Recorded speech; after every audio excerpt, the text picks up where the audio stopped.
Kung Fu is a way of life for many Chinese people. It provides entertainment, exercise and religion. For some, it also provides a living.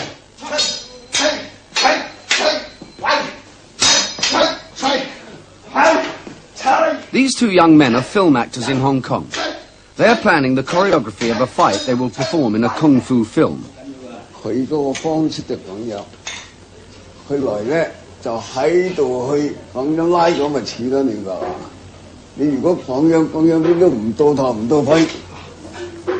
Their teacher, Master Chan, supervises to make certain that in their search for excitement, they remember the strict tradition of the art.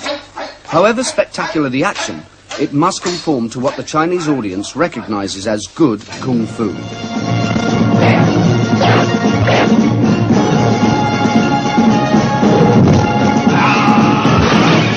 The use of fighting techniques as entertainment has always been part of the tradition of Kung Fu. The spectacular battles of the Chinese opera made an easy transition into the Kung Fu films for which the Hong Kong cinema is famous.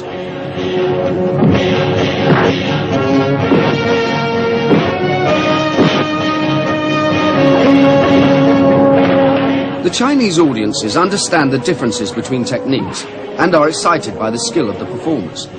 The fight sequences are like ballets.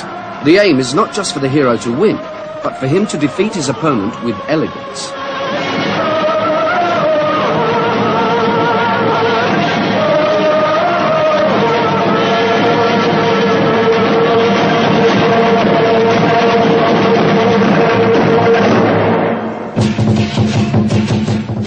Only Kung Fu students may perform the lion dance. This dance has been a part of every Chinese celebration for centuries.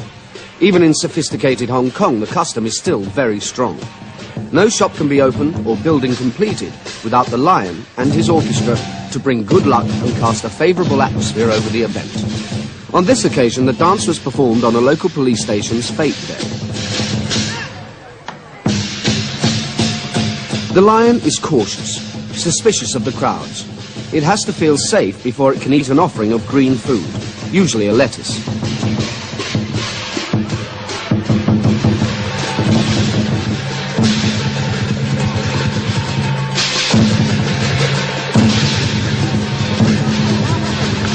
Beneath the lion's head, tossing the lettuce into its mouth with his feet, is a senior student of Kung Fu. He is the leading performer of the dance in his master's Kung Fu school.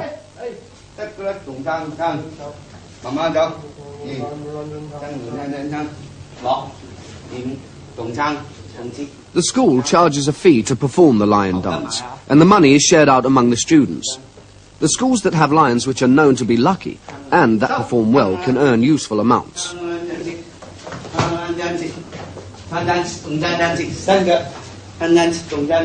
The reputation of the master of a Kung Fu school depends partly on the quality of his students' lion dance. It's the custom for masters to delegate much of the teaching to the senior students, but Master Chan enjoys involving himself in it.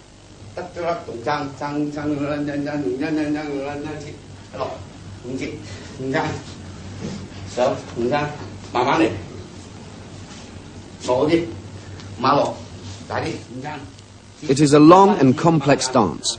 Each movement of the dancer controls different parts of the lion. The dance is designed so that when the mask is placed over the dancer, his personality vanishes and all his actions bring the lion to life.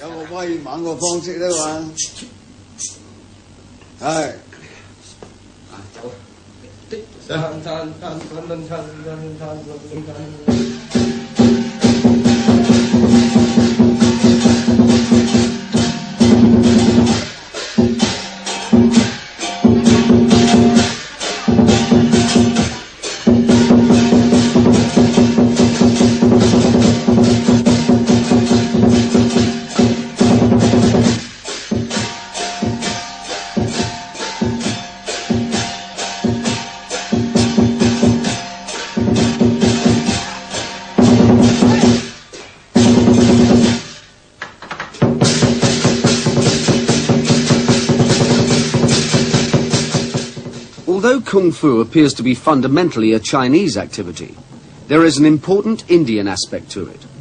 It's from India that the religion of Kung Fu came, and perhaps some of its fighting techniques. From about 400 BC, the ancient roads between India and China were used by Buddhist monks. Some of the Chinese monks found their way to this historic city of Kanchipuram in South India, and one of them is carved into stone in a 7th century temple. On the wall beside him are carvings of figures in fighting postures, probably the oldest detailed records of martial arts that exist.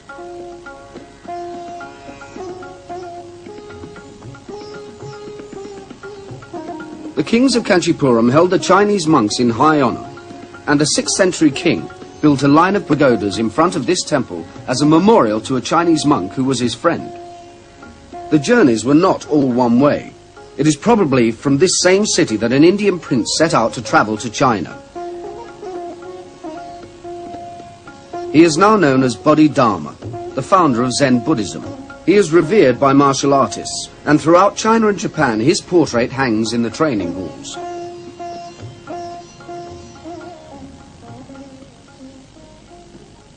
The legends say that he traveled by sea and land into the heart of China, to a Buddhist temple built in a huge valley under the mountain that the Chinese think is at the center of their country. Shaolin Temple is now mostly ruined, but it does contain large frescoes painted in the 18th century that give an idealized picture of Chinese and Indian monks practicing martial arts together.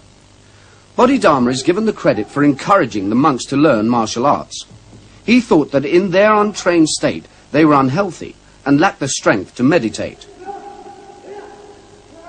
However it came about, there is no doubt that this mixture of fighting and Buddhism is of major importance in the martial arts today.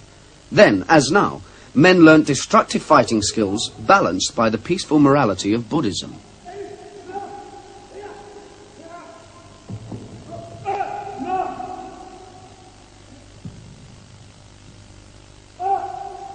For much of the time, the monks were able to live in peace, but at least twice they fought to help emperors to the throne of China.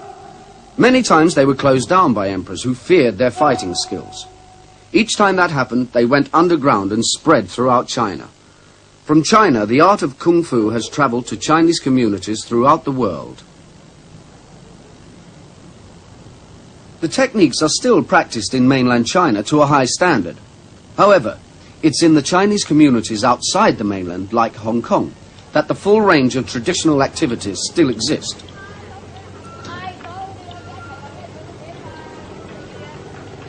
Some of these are associated with the triads, the secret Kung Fu societies that organize criminal activities, protection rackets, prostitution and drug smuggling. Of course, this is not true of all Kung Fu masters. Master Chan is an upright member of the Chinese community, highly respected for his charitable activities. He hasn't missed a Rotary Club meeting for 20 years.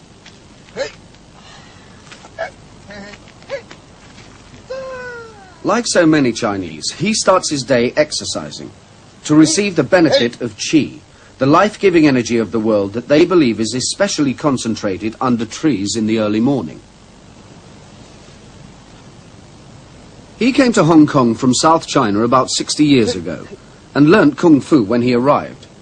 He is typical of the best of his generation of masters.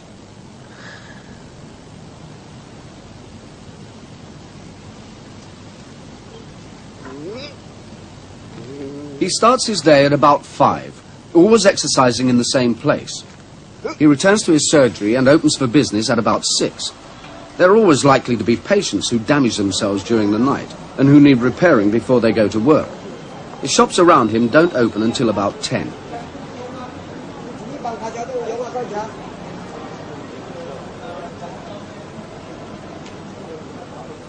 Master Chan is famous for his skill as a bone setter and his ability to ease painful backs and soothe bruises. His surgery is a typical Chinese room, cluttered with the souvenirs of a lifetime.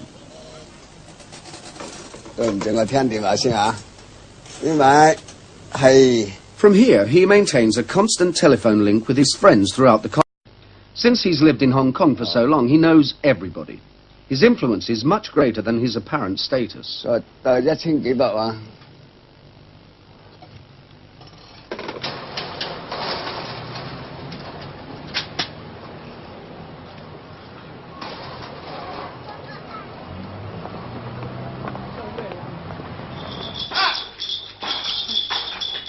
training hall of his school is beside his surgery. It has all the normal equipment found in a kung fu school, including the dummy man, who is attacked by all the students in turn.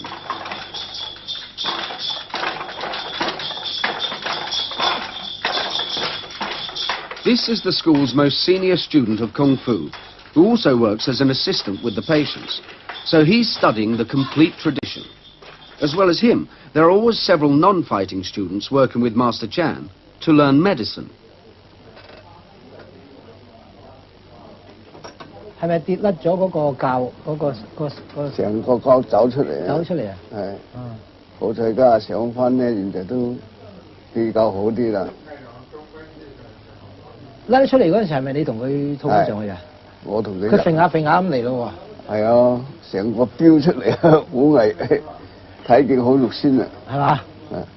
綁住而家唔得噶，而家就。 Chinese people are always anxious about the after effects of even minor bruises and sprains. They believe that if such injuries are left untreated, they would cause worse trouble in the future. Master Chan's medical techniques are those of traditional Chinese medicine. He uses warm poultices and oils made from about 50 ingredients. Several large businesses and banks retain him to look after their staff.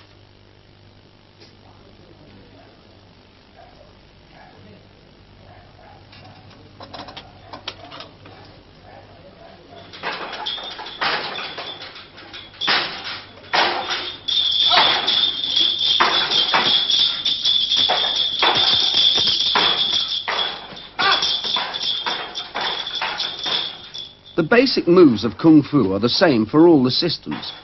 But one of the problems of studying the art is the proliferation of different styles. There are several hundred named schools known to exist. Master Chan belongs to the Hung Kuen school, the style that teaches the traditionally elaborate techniques. Most of the older styles of Kung Fu have many weapons techniques, often using military weapons. They are a reminder of the days when martial arts schools were the centers of rebellion against the usurping Qing emperors of China. From 1600 onwards, the secret Kung Fu societies organized rebellions that lasted for years and tied down huge armies. It's these revolutionary societies that have dwindled to the triads. In today's weapons training, there are many decorative flourishes which have no combat use, but they instill confidence in handling the weapon and intimidate opponents.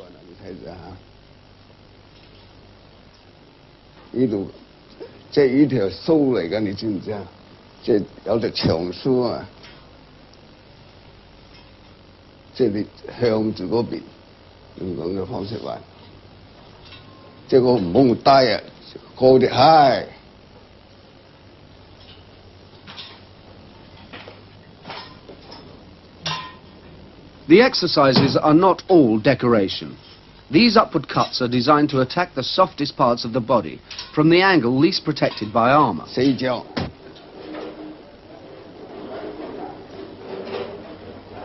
刀2下3下，剪啦，刀。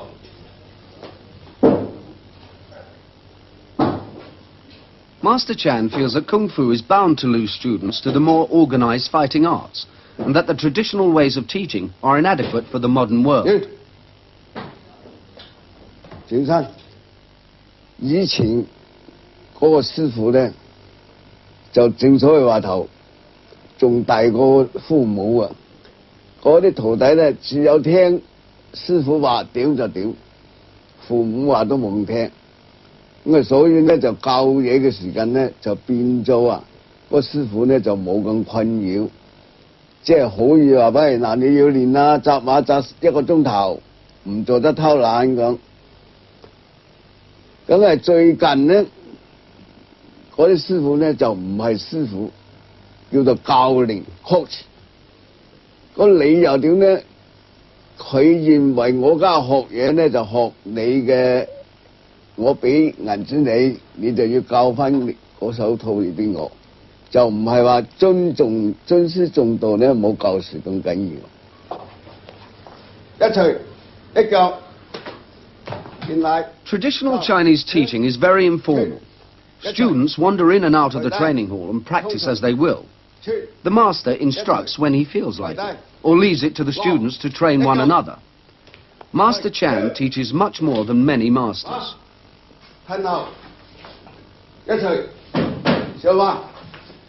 There is no profit in Kung Fu for Master Chan. His training hall takes up valuable floor space at expensive Hong Kong prices. He recoups his losses by business acumen. He rents the whole ground floor of this building and runs several businesses in it. On the street there's a prepared food shop and a tobacconist. Behind there's the tailors. This was the first trade that he learnt when he arrived in Hong Kong about 60 years ago. He has 3 children, a daughter and 2 sons. One is a surgeon, practicing in New York. The other runs a travel business, neatly fitted into the gap beside the tailors and behind the food shop. Essentially, Master Chan sees the perpetuation of Kung Fu as one of his duties to the Chinese community. In most Kung Fu styles, there are many long, elaborate forms to study. The long sequences of fighting moves include sections which take their names from 5 animals, or the 5 elements.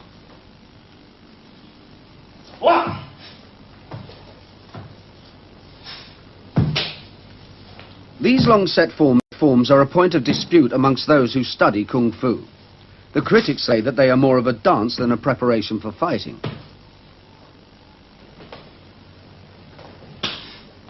Those who believe in them say that they teach concentration and stamina, and above all that these forms contain the spirit of Kung Fu. It is a hard external art, the opposite of the soft internal arts like Tai Chi. In Kung Fu, the energy comes from the tension that is held in the chest muscles. In Chinese terms, the body's qi is raised from the stomach to the chest.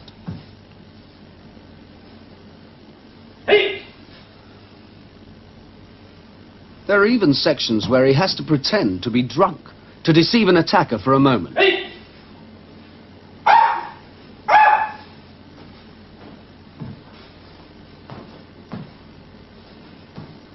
First, 有一首叫做虎鶴相連。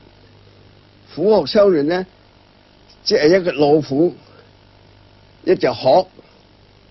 咁佢老虎係點樣呈現呢？因為佢啊兇猛嘅，所以佢走呢就好利嘅。所以普通人一錘打過嚟咁先啊，佢一硬住呢，可以打佢。假如呢度打佢唔到呢，呢度一溝，即係用走啊！一溝咧打就呢度彈一上上，咁嗰度咧就多數都領嘢，就虎鶴相連。個鶴形咧亦係差不多係點咧？佢就用技巧啦。假如有人或者咁樣打過嚟，我喺佢身體打過嚟，使隻手啊呢度當鶴爪啊，一勾開，釘釘佢，玩，好。Hey. Hey. Hey. Hey.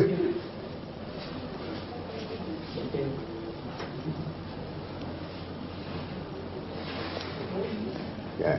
就龍、蛇、虎、豹、鶴、金、木、水、火、土，就叫做殺形。龍形呢，佢就要煙韌嘅，即係。嘿，嘿，嘿，嘿，哇，嘿，嘿，嘿嘿嘿，嘿，哇，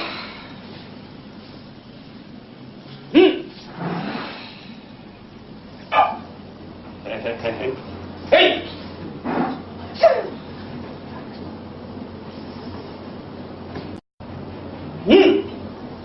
蛇形咧就好活潑嘅，一搭落嚟嘅時候咧，一飆，即係搶眼，多數咧就挖眼珠嘅，就蛇形。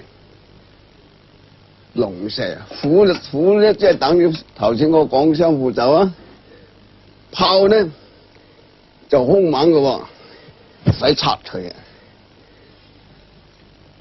即係用嗰度插炮錘呢，就係即係仲兇猛過嗰個虎形。學呢，即係等於虎學完呢，跨錘掌一錘，跳腳跳，係嘛？跳，係嘛？腳腿奇分埋咗啦，知道嗎？一錘有原來扎實嘅那個。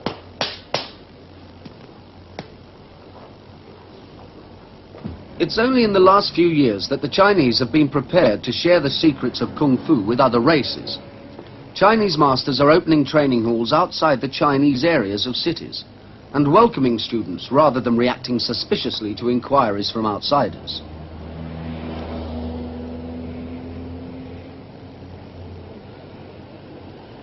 In London, Master Simon Lau has taken over the top floor of an old church to teach the Wing Chun style. His approach is very different to Master Chan's.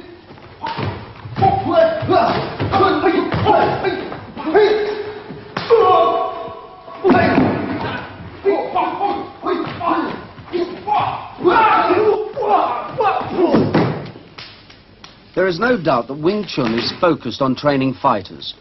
Compared to other styles, the techniques are direct and obviously powerful.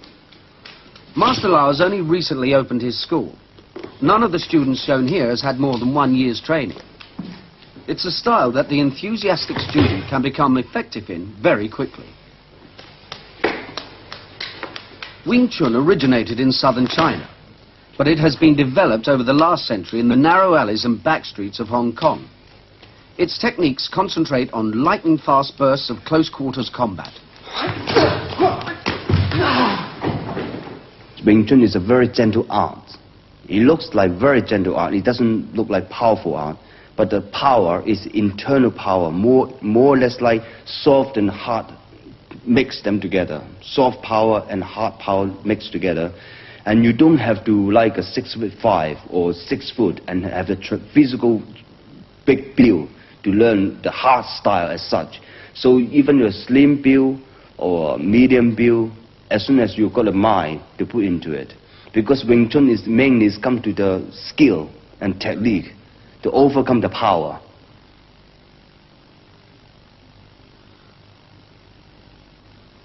There are only 3 set forms in Wing Chun, and all are short. This is the first form.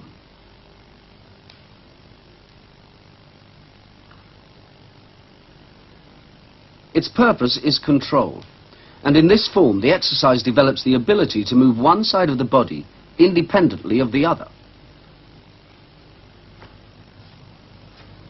All the moves are used in Kung Fu fighting.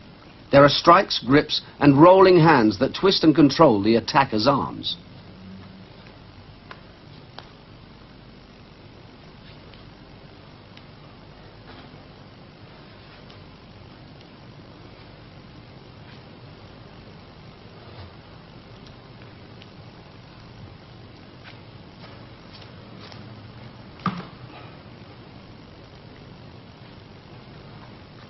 Whenever you learn martial art, you must know how to polish your weapon as such.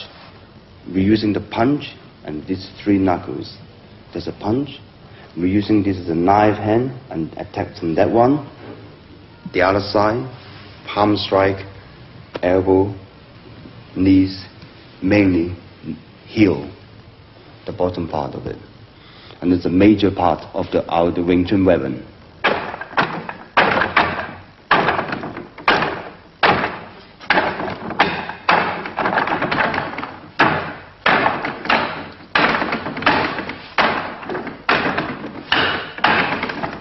Using the dummy man allows all the techniques to be used strongly.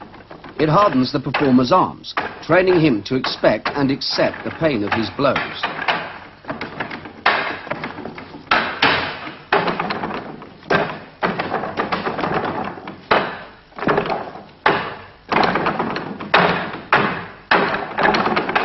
From the art will be transform your character, your personality.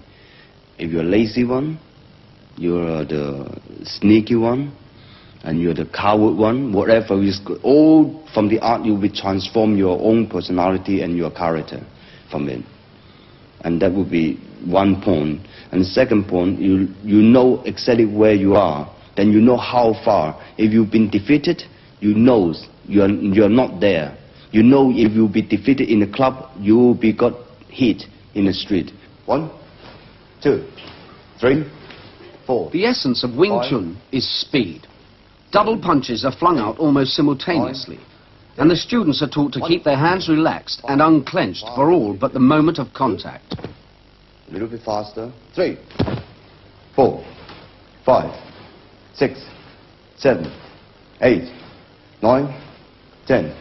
1, 2, 3, 4, 5, 6, 7, 8, 9, 10. Let it go.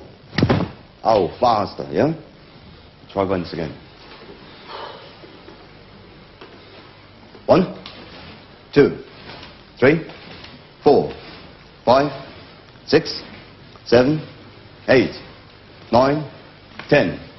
1, 2, 3, 4, 5, 6, 7, 8, 9, 10.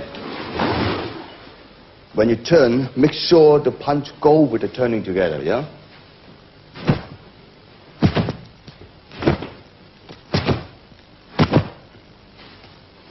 You turn and you punch. You turn the punch together. Yeah? Don't go like separate, like this. You're turning separately. Okay, I'll try. 1, 2, 3, 4, 5, 6, 7, 8, 9, 10. 1, 2, 3, 4, 5, 6, 7, 8, 9, 10. During the club, practicing in the club, more violent they take, more violent they're going to act. Only physically violence, not mentally. The physically got to be aggressive, but mentally got to be controlled. You see? So that will be totally different thing altogether. From the beginning, the student might have temper. That means they're mentally out of control. That means they have temper, they're very aggressive-minded, and yet their physical ability is not up to the standard of what their mind want to do.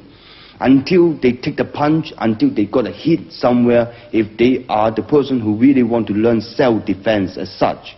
And then eventually they get up to that standard. When they're good at it, their mentally will be cooled down, because they know how confident they can handle people, but they're physically got to be extremely aggressive. And yet they know exactly what they're doing. That's better. Back. Elbows in. Back. Elbows in. In. In. Mustn't relax. Guard a bit more high than that. Mustn't let it loose. Yeah? Back. Head mustn't bend forward. Forward. The way they move is very limited. Like the rolling hand, the hand they roll back. The way they move, it is the method to fight. They only practice those movements. The muscle used to those movements is for fighting. Really, it's not for sort of a competition or anything like that. And then from time to time they build it up. It is a muscle contracting and relax, contract and relax, and contract and relax. And eventually they get the hidden power, which is you don't have a big build and you don't make a big move to develop the skill. 1, 2, 3, 4, 5, 6, 7, 8, 9, 10. Okay. The movement when you go into rolling the hand there got to be a bit more on the side, not straightforward when you're pulling forward, yeah? When your opponent, the distance is too close of it, you don't have to move forward to attack. 1, 2,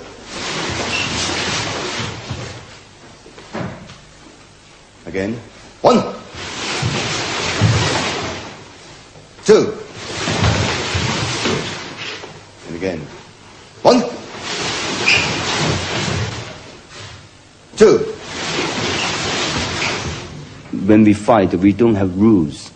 We have no rules because we train for real self-defense. Real self-defense, I mean real fight. When you have a real fight, you have no rules. There are no concessions to the women that study here. They're expected to stand up to the sparring with the male students in preparation for actual fighting conditions.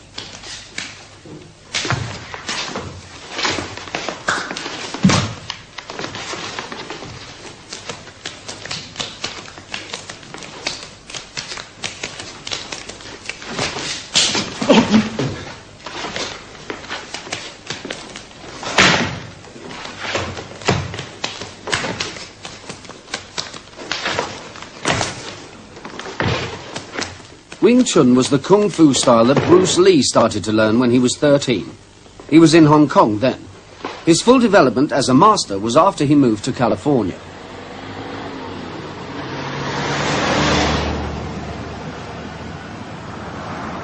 It was in Los Angeles that he began his film career, and at the same time worked out his theories about the fighting arts. He taught many people, but he shared his deepest thoughts with very few. One man who worked closely with him still teaches Bruce Lee's approach to fighting in his Los Angeles gymnasium. Bruce Lee called his system Jeet Kune Do, the way of the intercepting fist. Although he was a film star, he was a creative master, one of the men who have kept the fighting arts developing throughout the centuries. Those men who worked closely with him consider that he was a genius. He made Dan Inosanto think again about all that he had been taught about the fighting arts. Dan Inosanto doesn't teach Bruce Lee's revolutionary theories to everybody. What he looks for in a student is quick thinking and an openness, a flexibility of mind. 8, 9, 10. Okay, just you're only going to do one set on the right, one side on the left, okay? Right hand push-up, ready, begin. On the football field.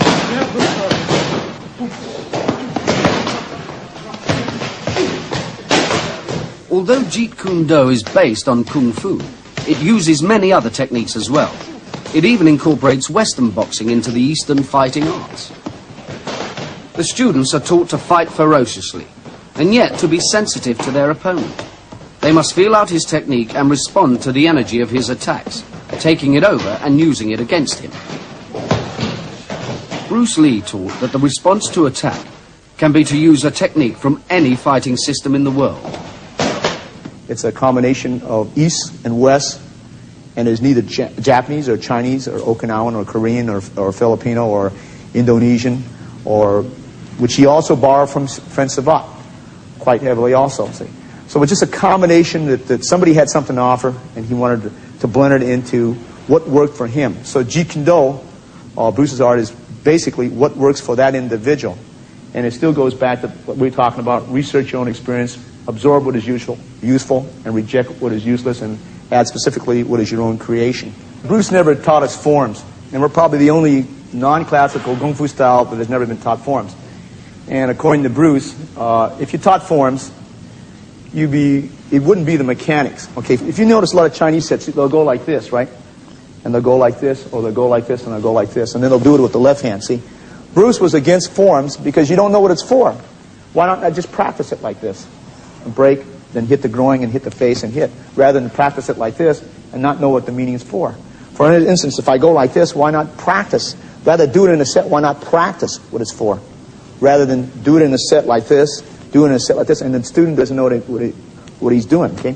The basics over here is that you have a front barrier and you have a rear barrier. So once the kicking range has been closed, and it usually is closed very quickly, we trap the first barrier. This is referred to as Pak Sao. Pak Sao, okay. Okay. Now, depending on his energy, he will come out with maybe as many as 12 different types of techniques, depending on how much force is given. This is called Lapsao Guachoi, okay? Guachoi, okay, from the position, okay? This is what we refer to as trapping hands, okay? Now, if the energy is different, this is what we refer to as a double Pak Sao, okay? Okay, when you do this, it's your choice. He can go into a bent elbow lock, which is right here.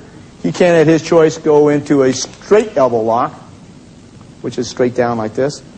He can, at his choice, even go into a choke, depending what he so desires, okay? Or he can, at his choice, if he prefers to, after he does the Pak Sao, Lapsao Guachoi, turn into Western boxing, jab, cross, back fist, uppercut, and so on, depending on his choice, okay? He can, at his choice, even go into another art. Let's say he went to Pak Sao, double Pak Sao. Okay, he can, at his choice, maybe go into a partial elbow lock, okay, hook his right hand over his head, go in the collie type of combinations, if you so desire, okay, with a knee to the head, okay. Now, let's say that I had a low reference point here. This is what they call a pinchoi to guachoi, okay, from that position. Okay. And he can, depending on his energy, right, go into Lapsao Guachoi from that position. Okay. But this is the basis of it, see. There's not a lot of technique because the technique goes by his sensitivity. Okay? Let's say he does a Pak Sao from this position here, and the hand is grabbed. Okay? He can wrist lock that arm, and he goes down. Okay? So it's not, is it grappling? Is it choking? It doesn't matter. You go according to the sensitivity he gives you. If you limit yourself to a particular style, then you have to solve it. For instance, if I did a Pak Sao, Wing Chun will go like this. They'll just sometimes go straight. Okay? There is no, maybe I can flow into collie from the position here, because this is the foundation that Bruce taught us. That it doesn't matter what art and where you take it from, you just flow accordingly to the structure of your body. So it doesn't have to be. And I think that's where the great fall in the world is. They think it's a Chinese. It is a Kung Fu style because its roots are found in, 50% is found in the Wing Chun system. But he went out of it. Okay, there is not like the movies where you see the hook kick and cyclone kick.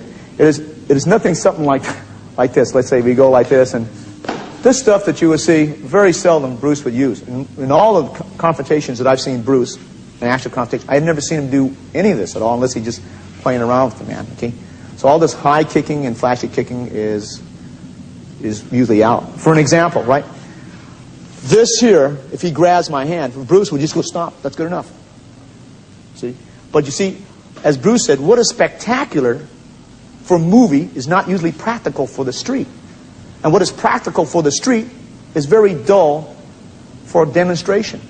Who wants to see a guy go Pak Sao, he grabs and you stomp and he headbutt, see? Or you hit up. It's not spectacular enough, see? But now the spectacular stuff, of this stuff here, it attracts the audience. Right? But it's not where the art is at. Okay? This is where where Bruce said he was violently against. Bruce said that you had to have something between East and West.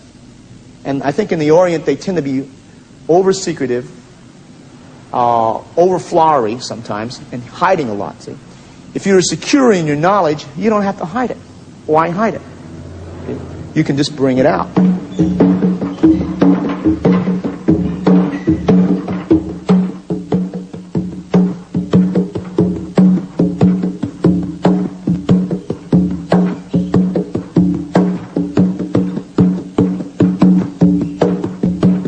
And the eighth and final way of the warrior